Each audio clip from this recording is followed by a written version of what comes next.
ഈ പ്രദേശത്ത് വിവിധ രൂപത്തിലുള്ള ആചാരാനുഷ്ഠാനങ്ങളും ആഘോഷങ്ങളും ഐക്യത്തോടു കൂടിയാണ് നടന്നു വരുന്നത്. അതുകൊണ്ട് ഈ മതേതര മനസ്സുള്ള ഈ പ്രദേശം എന്തുകൊണ്ടും പ്രതിദാനം ചെയ്യേണ്ടത് ഒരു മതേതര പ്രസ്ഥാനത്തിൻ്റെ വക്താവ് തന്നെയായിരിക്കണം. ഇവിടെ നിലവിലുണ്ടായിരുന്ന ഒരു MP ഉണ്ട്. അദ്ദേഹം 5 വർഷം ഈ മണ്ഡലത്തെ പ്രതിനിധാനം ചെയ്യുകയുണ്ടായി. ഒരു MP-യുടെ സാന്നിധ്യം ഒരു സന്ദർഭത്തിലും അനുഭവിക്കാത്തൊരു മണ്ഡലമായി ഈ മണ്ഡലത്തെ മാറ്റുകയാണ്. പൊന്നാനിയുടെ പാരമ്പര്യം സംരക്ഷിക്കാൻ, പൊന്നാനിയുടെ കരുത്ത് പാർലമെൻറ്റിലെത്തിക്കാൻ വി അബ്ദുറഹിമാൻ എന്ന ഇടതുപക്ഷ മതനിരപേക്ഷ മുന്നണിയുടെ സ്വതന്ത്ര സ്ഥാനാർത്ഥി വിജയിക്കണം എന്ന കാര്യത്തിൽ യാതൊരു തർക്കവുമില്ല. ഇവിടുത്തെ ജനങ്ങൾ ഒരു വലിയ രാഷ്ട്രീയ മാറ്റത്തിനെ ആഗ്രഹിച്ചു കൊണ്ടിരിക്കുന്നു. ആ രാഷ്ട്രീയ മാറ്റം ഈ വരുന്ന തെരഞ്ഞെടുപ്പോടു കൂടി ഇവിടെ യാഥാർത്ഥ്യമാകും എന്ന വിശ്വാസമാണ് എന്നെ സംബന്ധിച്ചുള്ളത്. തീർച്ചയായും ഈ നാട്ടിലെ ജനങ്ങൾ അത്തരം ഒരു രാഷ്ട്രീയ മാറ്റം ആഗ്രഹിക്കുന്നുണ്ട്. അത് സാർത്ഥകമാക്കും എന്നതാണ് എനിക്ക് പറയാനുള്ളത്.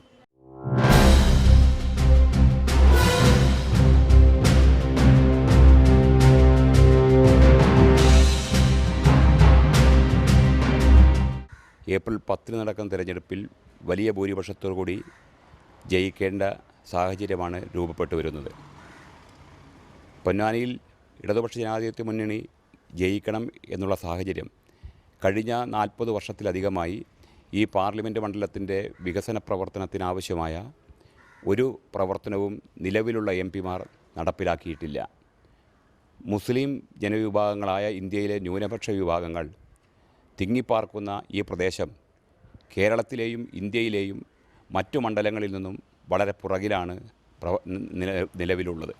ഇടതുപക്ഷ ജനാധിപത്യ മുന്നണിയുടെ സ്ഥാനാർത്ഥി സഖാവ് പാലോളി ജയിക്കുകയും മന്ത്രിയാകുകയും ചെയ്ത അവസരത്തിലാണ് പൊന്നാനിയിൽ ചമ്രവട്ടം പദ്ധതി പൂർത്തീകരിക്കപ്പെട്ടത്. ഇടതുപക്ഷ ജനാധിപത്യ മുന്നണിയുടെ MLA-മാർ മലപ്പുറം ജില്ലയിലെ 5 മണ്ഡലങ്ങളിൽ വിജയിക്കപ്പെട്ട അവസരത്തിലാണ് ജില്ലയിലെ ഈ മണ്ഡലങ്ങളിൽ വികസന പ്രവർത്തനങ്ങളുടെ ആരംഭം കുറിച്ചിട്ടുള്ളത്. ഇപ്പോൾ നിലവിലുള്ള ഇടതുപക്ഷത്തിൻ്റെ 2 MLA-മാർ KT ജലീലും ശ്രീരാമകൃഷ്ണനും അവർ മത്സരിച്ച് വിജയിച്ച മണ്ഡലങ്ങളിലാണ് വികസന പ്രവർത്തനങ്ങൾക്കാവശ്യമായ ഏതാനും നടപടിക്രമങ്ങൾ ആരംഭം കുറിച്ചിട്ടുള്ളത്. ഈ മണ്ഡലത്തിൻ്റെ കാർഷിക മേഖലയുടെ വികസനത്തിനാവശ്യമായ പ്രവർത്തനങ്ങൾ, വ്യാവസായികമായി പിന്നോക്കം നിൽക്കുന്ന പൊന്നാനി പാർലമെൻറ്റ് മണ്ഡലത്തിലെയും വിവിധ അസംബ്ലി മണ്ഡലങ്ങളിലെയും സാഹചര്യങ്ങൾ ഇവ പരിശോധിച്ചാൽ നമുക്ക് കാണാൻ കഴിയാവുന്നത് ദുർബല ജനവിഭാഗങ്ങളുടെ ആവശ്യങ്ങളും അവകാശങ്ങളും പാർലമെൻ്ററി ജനാധിപത്യ സമ്പ്രദായത്തിൽ കൂടി ഈ പ്രദേശങ്ങൾക്ക് എത്തിക്കാൻ ആവശ്യമായ നടപടികൾ നിരവധി വർഷങ്ങളായി മുസ്ലിം ലീഗിൻ്റെ നേതൃത്വത്തിലുള്ള MLA-മാരോ MP-മാരോ ചെയ്യുന്നില്ല എന്ന വസ്തുത നിലനിൽക്കുകയാണ്.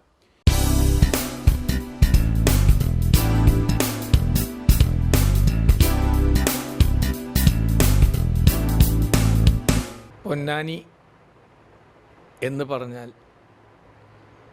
ആദ്യം എനിക്ക് ഓർമ്മ വരുന്നത് സഖാവ് ഇമ്പിച്ചി വാവയാണ്. എൻ്റെ പിതാവിൻ്റെ അടുത്ത സുഹൃത്തും ക്ലാസ്മേറ്റ് ആയിരുന്നു അദ്ദേഹം. ഇമ്പിച്ചി വാവ ജനിച്ചത് ആ കാലഘട്ടത്തിന് നല്ല വിദ്യാഭ്യാസം ഉള്ളൊരു മുസ്ലിം കുടുംബത്തിലായിരുന്നു. അത് കാരണം അദ്ദേഹം ആ കാലത്ത് തന്നെ ഇൻ്റർമീഡിയറ്റ് പഠിക്കാൻ കോഴിക്കോട് പോയിട്ട് അവിടെയാണ് അദ്ദേഹം ഇൻ്റർമീഡിയറ്റ് പഠിച്ചത്. ആ കോളേജ് വിദ്യാഭ്യാസം ഉണ്ടായിരുന്നു. ആ കാലത്ത് തന്നെ KSF ഇന്നത്തെ SFI രൂപീകരിക്കാനും അതിൽ പ്രവർത്തിക്കാനൊക്കെ ഇദ്ദേഹം മുൻകൈയെടുത്തൊരു വ്യക്തിയാണ്. പാലക്കാട് ജില്ലയുടെ ഒരു ഭാഗമായിരുന്നു ആ കാലത്ത് പൊന്നാനി. പിന്നെയാണ് പാലക്കാടും മലപ്പുറമൊക്കെ വന്ന് വിഭജിച്ച് വ്യത്യാസമായത്. എങ്കിൽ പാലക്കാടിൻ്റെ കൾച്ചറും ആണ് പൊന്നാനിയിൽ ഇന്നും നിലനിൽക്കുന്നത്. സഖാവ് ഇമ്പിച്ചി വാവ മിനിസ്റ്ററായി ജനപ്രതിനിധിയായി പൊന്നാനി റെപ്രസെൻ്റ് ചെയ്തിട്ട് അന്ന് ട്രാൻസ്പോർട്ട് മിനിസ്റ്ററായിട്ടുണ്ട്. ഇദ്ദേഹത്തിൻ്റെ ഓർമ്മകളെ പറ്റിയിട്ടാണ് ഇന്നും എനിക്ക് തോന്നുന്നത് ഇടതുപക്ഷത്തിന് പൊന്നാനിയിൽ ഇതിൻ്റെ എല്ലാം പ്രസക്തികൾ ഉണ്ടാകും.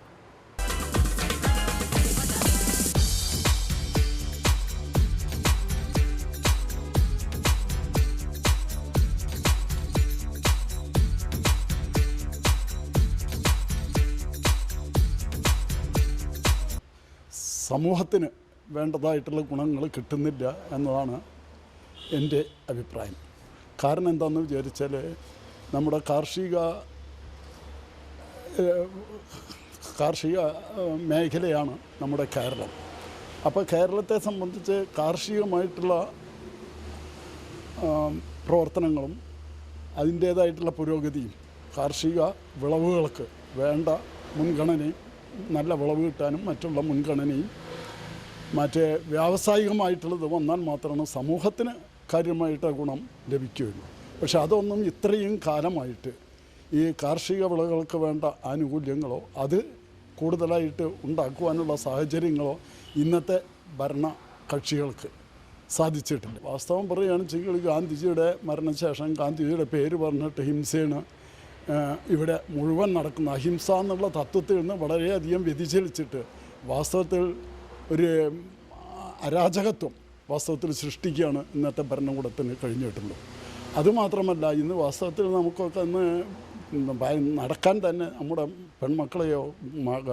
മക്കളെയോ പെൺകുട്ടികളെയോ അല്ലെങ്കിൽ മറ്റുള്ള സ്ത്രീ ജനങ്ങളോ നമ്മളെ സ്വതന്ത്രമായിട്ട് സഞ്ചരിക്കുവാനുള്ളൊരു സ്വാതന്ത്ര്യം കൂടിയിട്ട് ഇന്ന് ഇല്ല എന്ന് വന്നിരിക്കുകയാണ്. കാരണം നമുക്ക് തന്നെ അറിയാം, ഇപ്പോൾ ഡൽഹിയിൽ തന്നെ ബസ്സിൽ കയറിയിട്ടാണല്ലോ പരപീഡനങ്ങളൊക്കെ ചെയ്തിട്ട് മറ്റേ സ്ത്രീകളെ ഉപദ്രവിച്ചിട്ടുള്ളത്. അത് തന്നെ നമുക്കറിയാം. പിന്നെ നമ്മുടെ നാട്ടിലും അതെ, റെയിൽ ഇതുമാതിരിയുള്ള ഇതൊക്കെ തള്ളിയിട്ടിട്ട് പല സ്ത്രീ പീഡന കേസുകളും വാസ്തവത്തിൽ ഉണ്ടായിക്കൊണ്ടിരിക്കുന്നുണ്ട്. അപ്പോൾ ഇതെല്ലാം കൂടി കണക്ക് കൂട്ടുമ്പോൾ വാസ്തവം പറയുകയാണെങ്കിൽ എന്തായാലും ഒരു ചേഞ്ച് വേണം എന്നുള്ളത് തന്നെയാണ് എല്ലാവരുടെയും അഭിപ്രായം. അതുപ്രകാരം ഇവിടെ ഇടതുപക്ഷ സ്ഥാനാർത്ഥിക്ക് മുൻതൂക്കം ഉണ്ടെന്നാണ് ഞാൻ കരുതുന്നത്.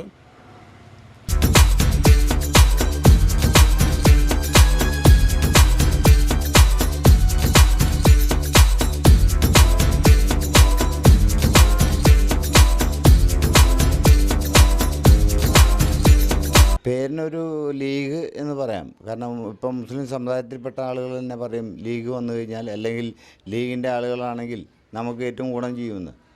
ഇത് എന്താണെന്നുള്ള എല്ലാവർക്കും അറിയുന്ന കാര്യമാണ്. കാരണം അവർക്ക് വേണ്ടി മുസ്ലിം സമുദായത്തിന് വേണ്ടി എന്ത് ചെയ്തു എന്നുള്ളതാണ്. ഇപ്പോൾ ലീഗ് എന്ന് പറയുന്ന ഒരു സംഭവം അതാണല്ലോ. കാരണം മുസ്ലിംസിന് വേണ്ടി എന്താവർ ചെയ്യും എന്നുള്ളത്. പക്ഷേ ഇത്രയും ചെയ്തു കഴിഞ്ഞ സംഭവങ്ങൾ എല്ലാവർക്കും അറിയുന്ന കാര്യമാണ്.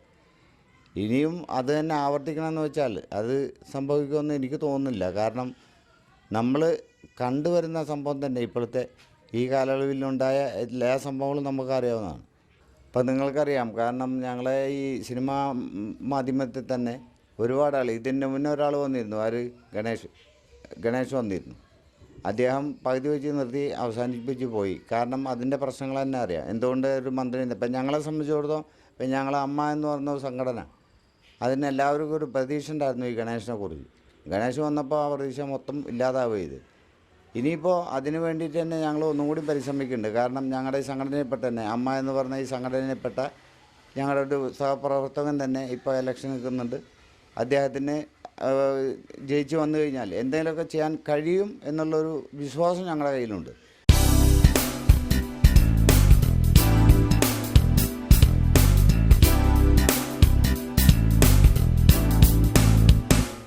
കഴിഞ്ഞ ഏറെക്കാലമായി കമ്മ്യൂണിസ്റ്റ് പ്രസ്ഥാനങ്ങൾക്ക്, ഇടതുപക്ഷ പ്രസ്ഥാനങ്ങൾക്ക്, സാംസ്കാരിക രംഗത്ത് ഒക്കെ വേരുറപ്പുള്ള ഒരു മണ്ണ് നിറഞ്ഞിടക്കുന്ന പ്രദേശമാണ് പൊന്നാനി. പൊന്നാനിയുടെ മതേതരത്വ പാരമ്പര്യം, അതുപോലെ തന്നെ സാംസ്കാരിക പാരമ്പര്യം ഈ നാടിനാകെ അഭിമാനമാണ്. സ്വാഭാവികമായും നമ്മുടെ പാർലമെൻറ്റിൽ കഴിഞ്ഞ കുറച്ച് കാലങ്ങളായി വികസന മുരടിപ്പാണ് കണ്ടുകൊണ്ടിരിക്കുന്നത്. പാർലമെൻറ്റ് തെരഞ്ഞെടുപ്പുമായി ബന്ധപ്പെട്ടുകൊണ്ട് ഈ വികസന മുരടിപ്പിന് ഒരു പരിഹാരം കാണണമെന്നാണ് പൊന്നാനി ജനത മുഴുവൻ ആഗ്രഹിക്കുന്നത്. പൊന്നാനി നമ്മുടെ നാടിൻ്റെ വികസനത്തിൻ്റെ പര്യായമായി മാറണമെങ്കിൽ ഒരു രാഷ്ട്രീയ മാറ്റം അനിവാര്യമാണ്. ഇടതുപക്ഷ പ്രസ്ഥാനങ്ങളുടെ കരുത്ത് വർദ്ധിപ്പിച്ചു കഴിഞ്ഞാൽ മാത്രമാണ് പൊന്നാനിയിൽ വികസനത്തിൻ്റെ കാര്യത്തിൽ ഒരു പുതിയ പാത വെട്ടി തുറക്കുവാനും അങ്ങനെ പാത വെട്ടി തുറന്നുകൊണ്ട് വികസന രംഗത്ത് ഏറെ പിന്നാക്കം നിൽക്കുന്ന ഈ പ്രദേശത്തിനെ മുന്നോട്ട് കൊണ്ടുവരാൻ സാധ്യമാവുകയുള്ളൂ. അതുകൊണ്ട് തന്നെ ഇടതുപക്ഷ പ്രസ്ഥാനത്തിൻ്റെ പിന്തുണയുള്ള സ്വതന്ത്ര സ്ഥാനാർത്ഥി വി അബ്ദുറഹിമാൻ വിജയിക്കേണ്ടത് കാലഘട്ടത്തിൻ്റെ അനിവാര്യതയാണ്.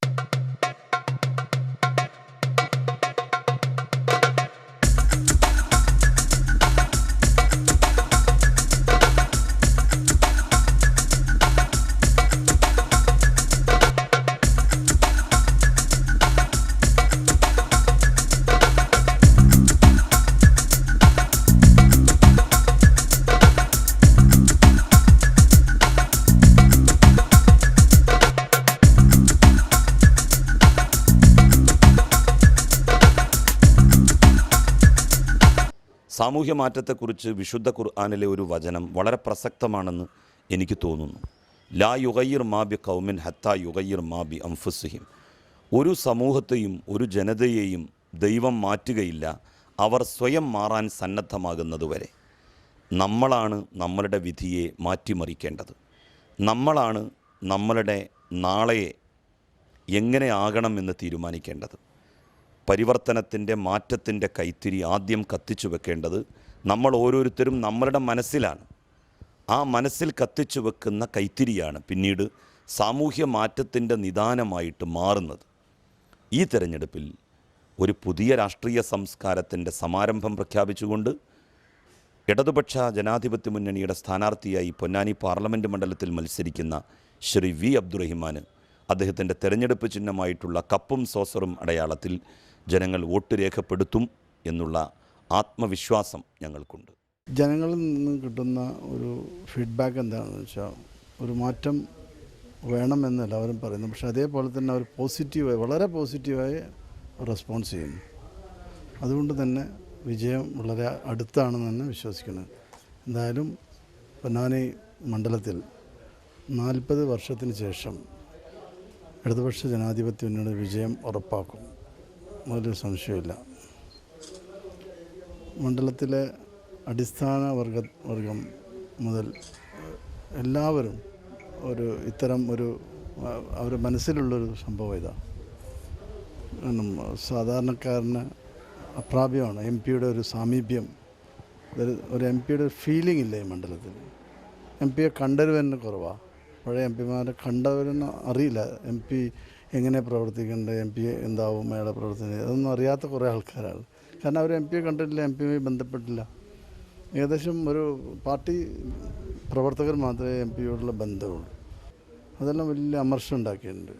അതുകൊണ്ട് തന്നെ പ്രയാസമാണ്. പൊന്നാനി ലോക്സഭാ മണ്ഡലത്തിൽ ഇടതുപക്ഷ ജനാധിപത്യ മുന്നണിയുടെ സ്വതന്ത്ര സ്ഥാനാർത്ഥിയായിട്ട് ഞാൻ മത്സരിക്കുകയാണ്. നിങ്ങളുടെ വിലയേറിയ വോട്ടുകൾ കപ്പും സോസറും അടയാളത്തിൽ എനിക്ക് ചെയ്ത് എന്നെ വിജയിപ്പിക്കണമെന്ന് വിനീതമായി അഭ്യർത്ഥിക്കുകയാണ്.